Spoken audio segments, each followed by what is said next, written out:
Assalamualaikum warahmatullahi wabarakatuh. Kami dari kelompok 4, kelas manajemen 03, Fakultas Ekonomi Universitas Slamet Riyadi Surakarta. Kami di sini akan menjelaskan tentang Al-Quran. Sebelumnya, perkenalkan, nama saya Sinta Apriliani, NPM 202000143, bersama rekan saya Afifah Devi Lestari, NPM 202000105, Febrianti, NPM 202000126, Yuyati 202000099. Yang pertama, pengertian Al-Quran. Al-Quran merupakan firman Allah yang diturunkan kepada Nabi Muhammad sebagai pedoman bagi manusia.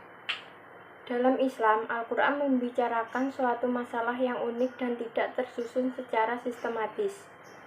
Disitulah letak keistimewaan Al-Quran yang membuatnya beda dari kitab-kitab lain dan buku-buku ilmiah. Pengertian Al-Quran menurut para ahli. Yang pertama, menurut Al-Lihyan, Al-Quran adalah bentuk masdar dari kata kerja qoro'ah yang berarti bacaan, yang berarti kitab suci yang diturunkan Allah Subhanahu wa Ta'ala kepada Nabi Muhammad. Yang kedua, menurut Imam Syafi'i, Al-Quran adalah ISM alam, bukan kata bentukan, dan sejak awal digunakan sebagaimana bagi kitab suci umat Islam. Selanjutnya, bukti keautentikan Al-Quran dilihat dari segi mukjizat dan segi sejarah. Dari segi mukjizat, Al-Quran mengungkapkan ragam hal gaib seperti kejadian masa lampau yang tidak diketahui manusia.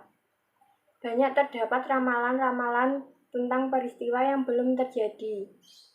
Sebagai kitab suci Allah yang terakhir, merupakan kitab suci yang lengkap dan sempurna, di mana pokok-pokok atau prinsip-prinsip ajaran yang dahulu yaitu Taurat, Zabur, dan Injil telah dibawa juga oleh Al-Quran, bahkan dalam bentuk yang sempurna.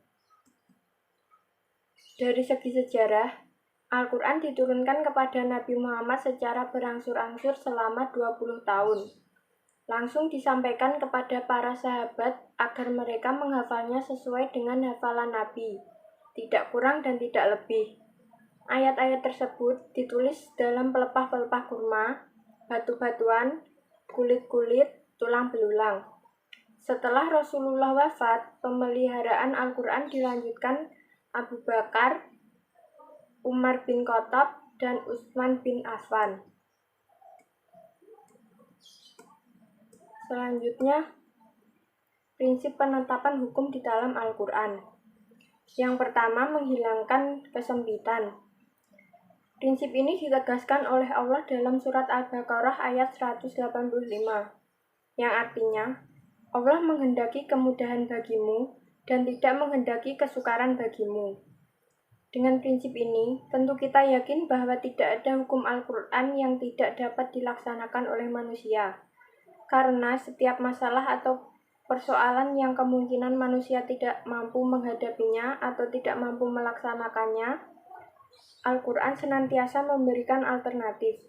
Dan memang Allah tidak akan memberikan beban kepada manusia di luar batas kemampuan mereka. Quran Surat Al-Baqarah ayat 286. Yang kedua, sedikit beban. Contoh dalam prinsip ini adalah seperti perintah sholat, puasa, zakat, dan haji. Semua perintah itu hanya sedikit saja beban yang diberikan kepada kita dibanding dengan ketersediaan waktu atau lainnya yang ada pada kita. Pertama, sholat, yang dalam sehari semalam kita diwajibkan 5 kali. Katakanlah kalau satu sholat memakan waktu 10 menit, maka 5 waktu sholat cuma memakan waktu 50 menit. Dibulatkan menjadi 60 menit atau sama dengan 1 jam. Dalam sehari semalam ada 24 jam, sementara yang kita gunakan untuk sholat hanya 1 jam, sementara sisanya 23 jam terserah kita untuk memanfaatkannya demi kepentingan hidup. Kedua, puasa, yang dalam setahun hanya diperintahkan 1 bulan untuk melaksanakannya. 1 tahun sama dengan 365 hari. Sementara kita diwajibkan berpuasa lainnya. Ketiga, zakat. Yang selama setahun kita hanya diwajibkan membayar zakat fitrah 2,5 kg beras atau makanan pokok lainnya. Jauh lebih banyak beras atau makanan pokok lainnya yang kita makan ketimbang yang diperintahkan untuk membayar zakat. Demikian pula dengan harta benda dan penghasilan lainnya. Kita hanya diperintahkan untuk membayar zakat hanya 2,5%. Dan keempat, haji. Perintah haji ini hanya diwajibkan kepada umat Islam yang mempunyai kemampuan saja, baik kemampuan fisik, mental, finansial, dan sebagainya. Sementara yang tidak atau belum punya kemampuan, tidak ada kewajiban untuk melaksanakan haji. Di samping itu, perintah haji hanya 1 kali dalam seumur hidup. Prinsip yang ketiga yaitu berangsur-angsur. Al-Quran diturunkan kepada Nabi Muhammad secara berangsur-angsur dan bertahap sedikit demi sedikit hingga memakai waktu sampai 22 tahun, 2 bulan, 22 hari. Ini sebuah isyarat bahwa hukum ditetapkan secara bertahap dan tidak sekaligus. Salah satu contoh penetapan hukum secara bertahap ini adalah perintah meninggalkan minuman keras. Tahap pertama, Al-Quran hanya menjelaskan bahwa mudarat atau dosa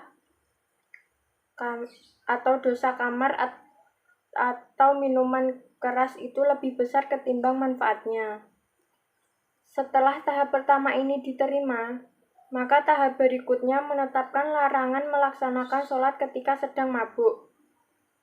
Kemudian setelah itu baru tahap terakhir, yaitu tahap final yang menetapkan bahwa kamar, minuman keras, narkoba, dan sejenisnya adalah haram dikonsumsi. Selanjutnya, pembagian hukum di dalam Al-Quran. Al-Quran sebagai tuntunan hidup secara umum berisi 3 hukum pokok, yaitu yang pertama, hukum akidah.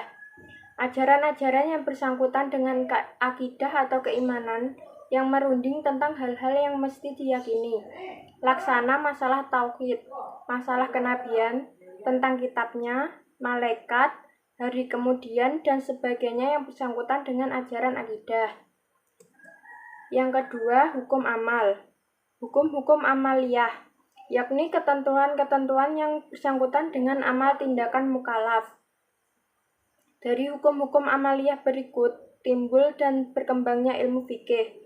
Hukum-hukum amaliyah dalam Al-Quran terdiri dari 2 cabang, yakni hukum-hukum badah yang menata hubungan insan dengan Allah, dan hukum-hukum mu'amalat yang menata hubungan insan dengan sesamanya.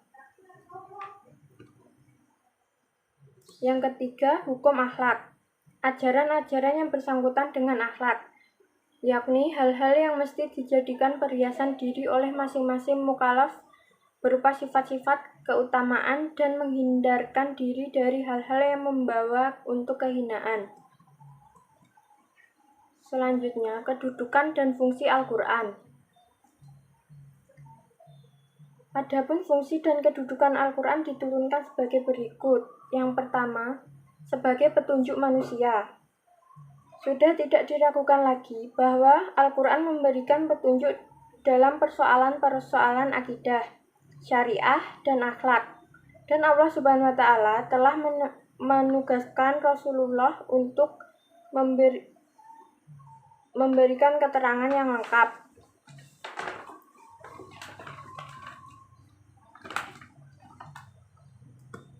Yang kedua, sumber pokok ajaran Islam. Allah Subhanahu wa Ta'ala telah menjelaskan dengan firman-Nya antara lain Quran Surat Al-An'am ayat 38. Sudah tidak disangka lagi bahwa di dalam Al-Quran Allah telah menerangkan segala sesuatu yang diperlukan manusia, baik di dunia maupun di akhirat. Yang ketiga, peringatan dan pelajaran bagi manusia.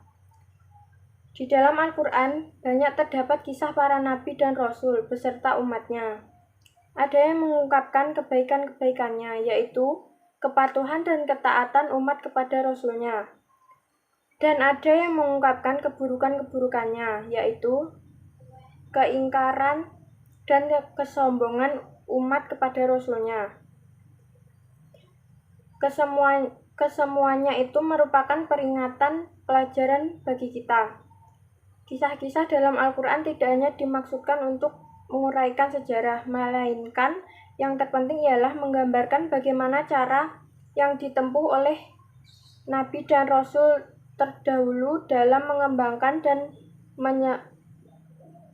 menyeru kepada kebenaran.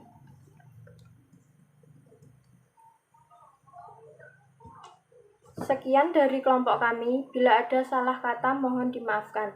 Wassalamualaikum warahmatullahi wabarakatuh.